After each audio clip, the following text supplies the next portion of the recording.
हमारे साथ उर्मिला मातोंडकर जुड़ रही हैं। उर्मिला ने वैसे बॉलीवुड में लंबा वक्त किया है, लंबे वक्त से वो एक्टिंग में है, अभिनय में है। लेकिन उर्मिला, आपका बहुत बहुत स्वागत है। आपने एनडीटीवी के लिए वक्त निकाला, हम थोड़े से लेट हो गए।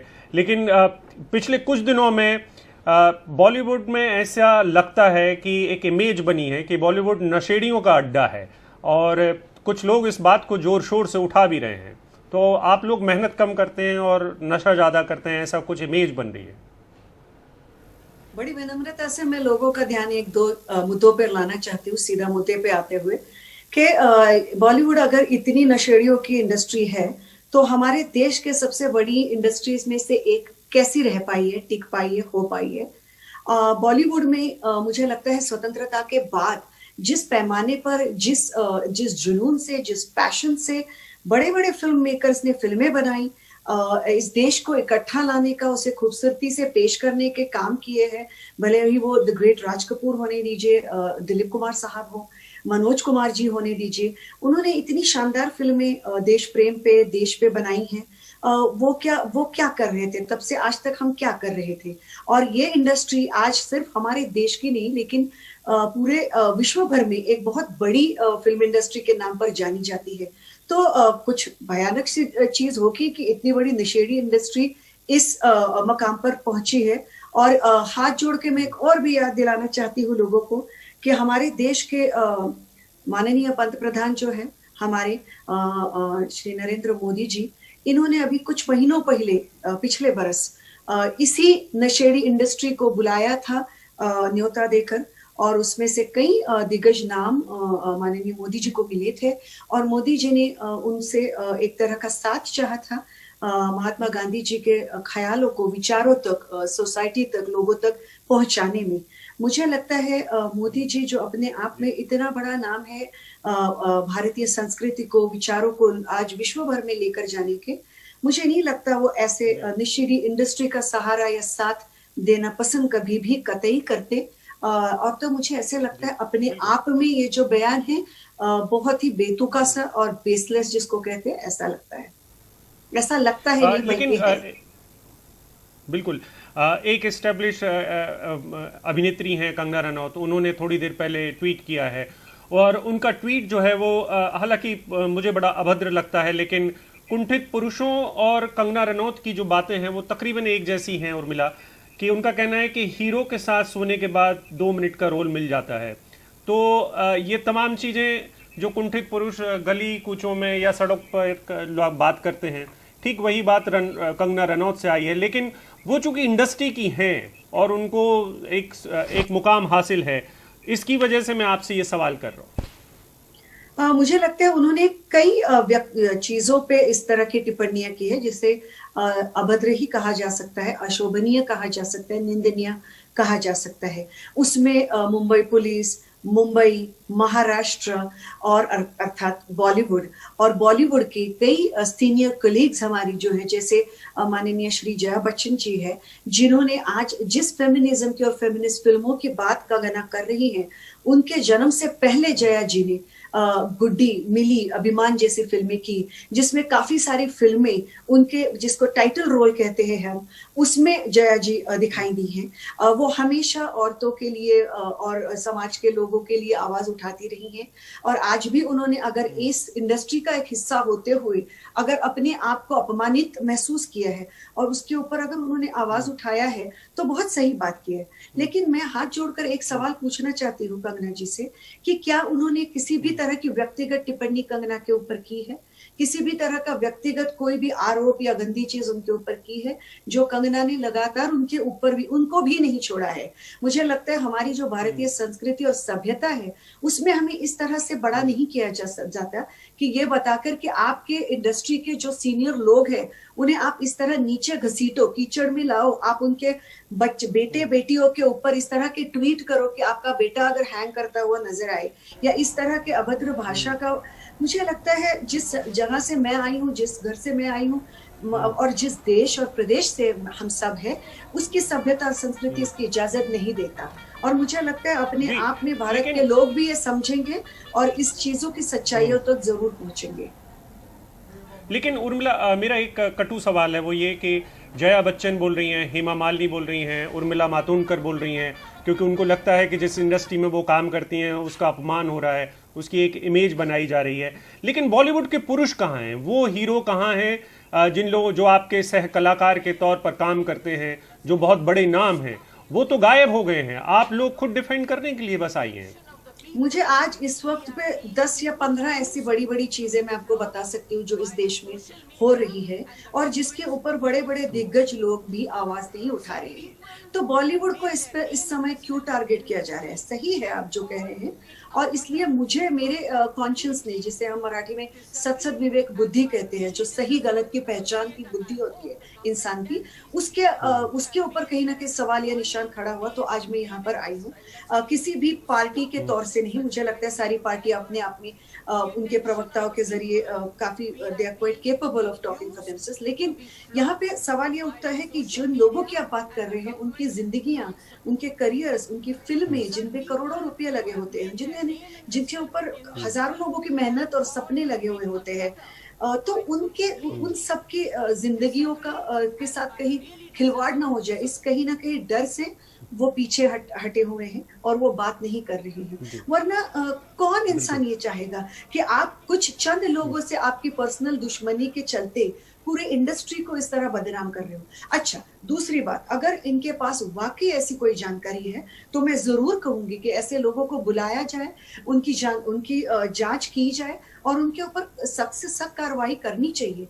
ड्रग्स एक ऐसी समस्या है जिसे पूरे देश को जो है एक तरह से जकड़ लिया है और एक देश के लेवल पे हमको इससे जूझना है, ना कि सिर्फ एक इंडस्ट्री को जबरदस्ती। और वो जानती है कि ये बहुत सारे लोग इन सारे डर से, खौफ से बात नहीं कर पाएंगे, तो उसका पूरा फायदा उठाया जा रहा है।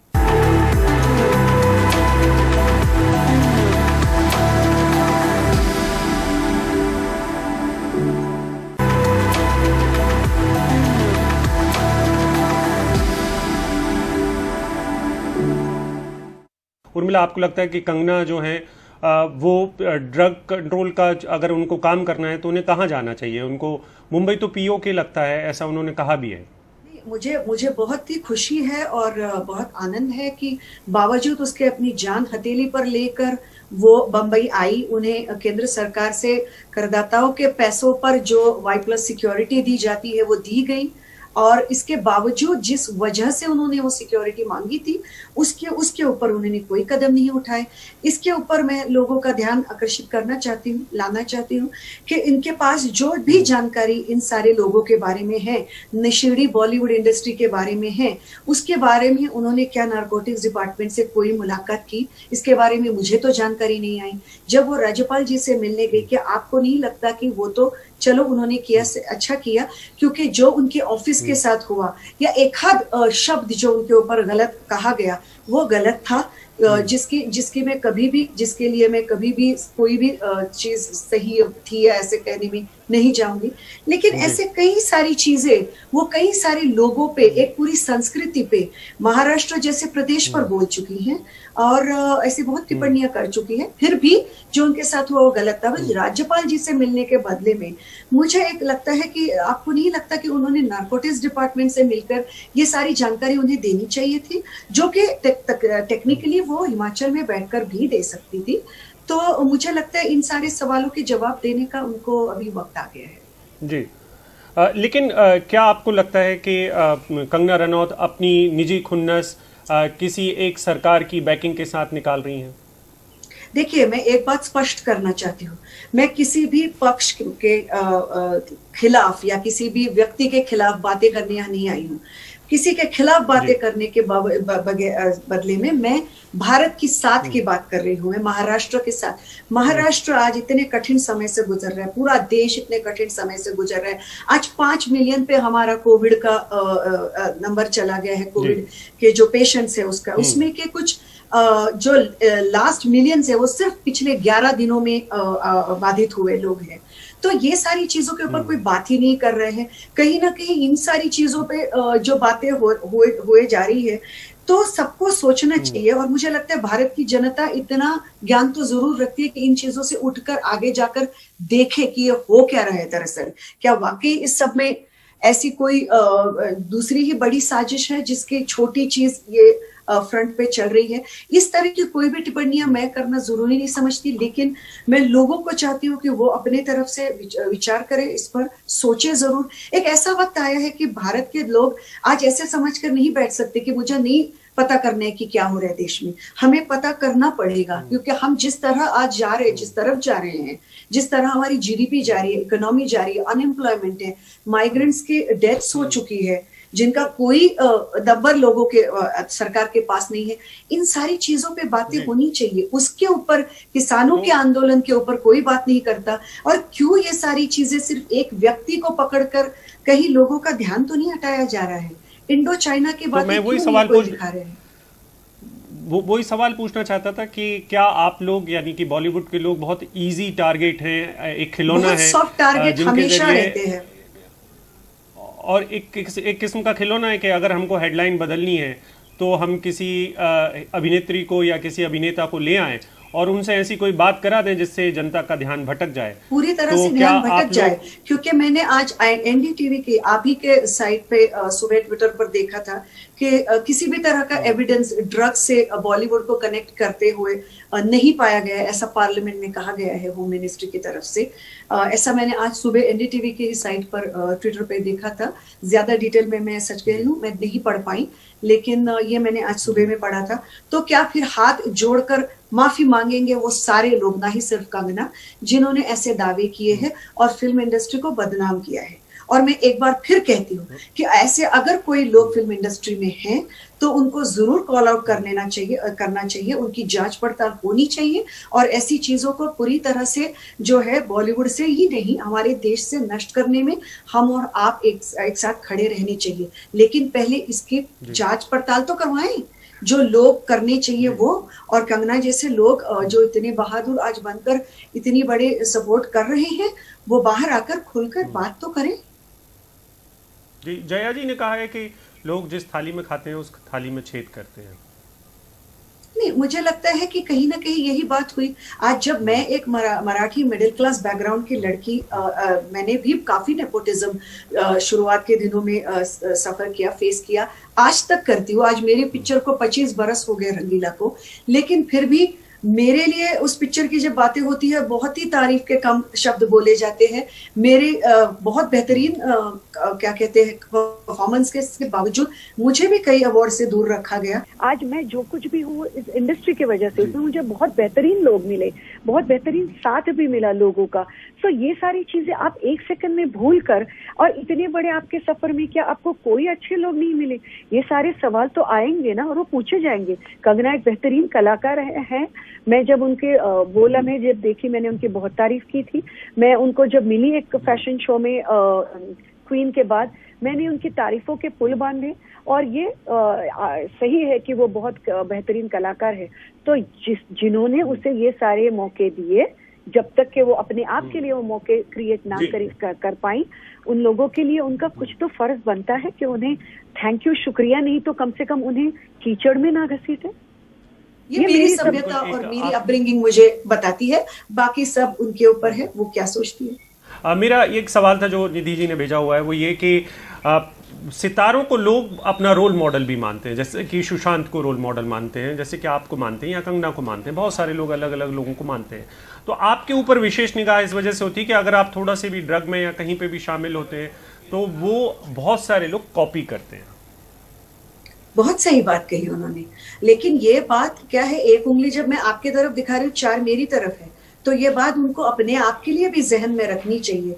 मैं आज उन लोगों से पूछना चाहती हूँ जो कंगना रनौत के फेक आईटी सेल के पीछे के ट्रोलर्स हो या उनके जेन्युइन सपोर्टर्स हो, क्या वो चाहेंगे कि कल को उनके बच्चे बड़े होकर इस तरह की भाषा का इस्तेमाल करें कि किसी का बाप निकाले, किसी का क्या उखाड़ लोगे? क्या ये जिस तरह की एक फेमिनिज्म की भाषा वो करती है, जिस तरह का वो वुमन कार्ड खेलना चाहती है एक स्तर पर, उस तरह की भाषा किसी औरत के मुंह में अच्छी लगती है? किसी अच्छे एजुकेटेड घर की लड़की के मुंह से अच्छी लगती है।